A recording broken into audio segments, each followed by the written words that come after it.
What is going on, everybody? Let's get into some pinky exercise stuff. And I know that this was a question that a few people had asked. So let's address it pretty straightforward. The first thing that I want you to try to do is just your 1, 2, 3, 4 exercises. What I want you to first take note of is your thumb and your hand positioning. Now, if you watch some serious shredders or some, like really technical flamenco players, you're gonna see their fingers very straight up, okay, very straight, parallel with the frets, okay, and then every now and then there's just a little bit of a lean over. If you kind of watch, but if I just like lean over a little bit, just gives my pinky like that much more grab, so it's not down here, which sort of facing back this way is the way that we all naturally play. I mean, I do as well. I don't when I'm playing, unless I'm doing something that's gonna be like a really technical run, I don't play with that kind of proper positioning. So just do a 1, 2, 3, 4 exercise and just see if you're set up that way or if you are pulling back. All right. If you pull back, it's everything that your pinky does is now going to have to do a reach rather than just focusing on the strength alone. So not only is it going to be weaker, but it's got to stretch a little bit more. And it's shorter. So not only is it shorter, but you're also making it have to try. So just start there. And if you kind of like just put your phone or a mirror or something so you can see yourself and just see, all right, is my hand position good? Thumb generally behind like that second finger, right? That's just first off the bat. Let's just get that out of the way because the exercises that we're going to do, we're going to need that proper hand position to build up some of the pinky strength.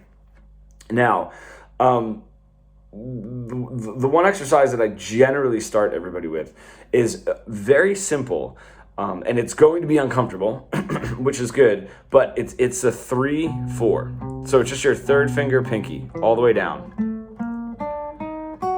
And just make it as easy and as smooth as possible.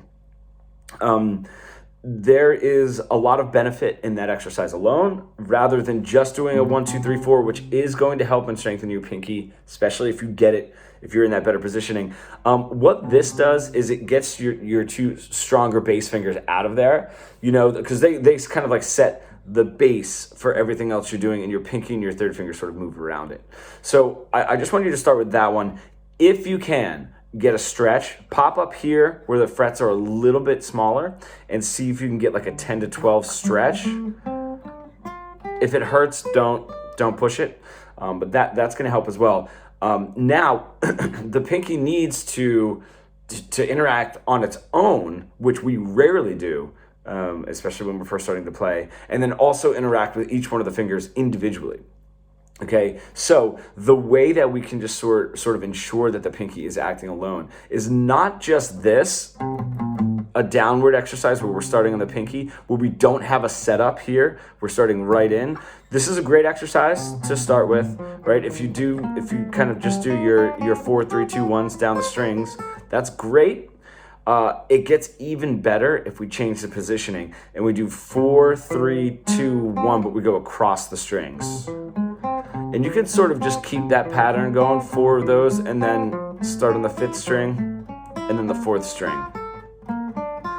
And that's great right hand coordination or both hand coordination, as it is. But that really starts that pinky in, and there is no help with those other fingers there. There's no help guiding.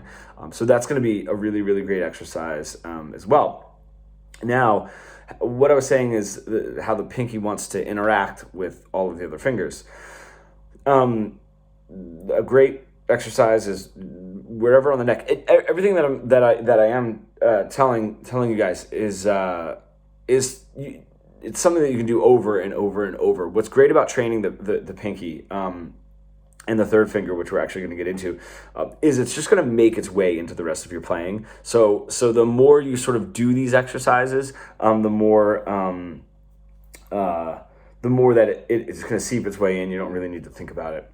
And it'll start getting a little bit stronger. Now this exercise, so if you're doing them, do them over and over. I would do these and then down after you've done a warm-up, and then just move right up to the next fret, right, and keep going. Same with this one. you know, sort of starting on the 4th fret, moving up to the 5th fret, kind of keeping that diagonal thing going.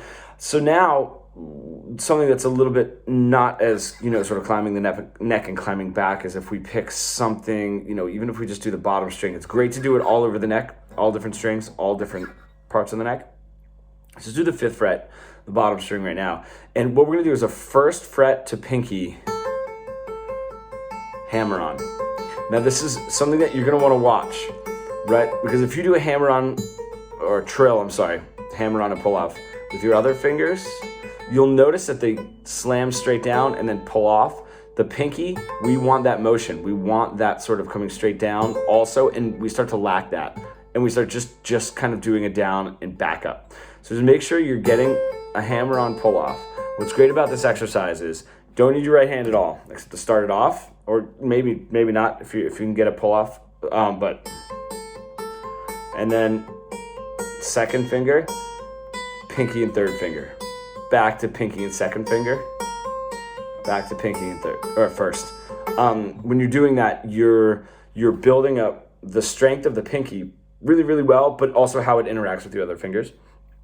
Because if we're always just doing those chromatics, like I was saying before, that pinky very much relies on your 3rd finger. Now, just to get into one last thing that I want you to focus on also is your 3rd finger itself, which is actually the weakest. But the pinky is the smallest, so it has less muscle mass. So by default, the pinky is muscularly the weakest, but the less dexterous, if that's the right word, dexterous, is your 3rd finger. Like if you just put your hand down, you know, your thumb can kind of pop up, your 1st finger can pop up, your 2nd finger pop up, your pinky can actually pop up, your 3rd finger doesn't want to move at all. So we are just going to need to focus on that. Now those 3/4s are great for your 3rd finger strength and your pinky strength. But one last thing to focus on is when you're doing your warm-ups after you're done. If you are doing a chromatic exercise where you're doing your 1, 2, 3, 4s, when you're just on your way down, stop on your 3rd finger just a little bit longer. So when I do that, I'll do like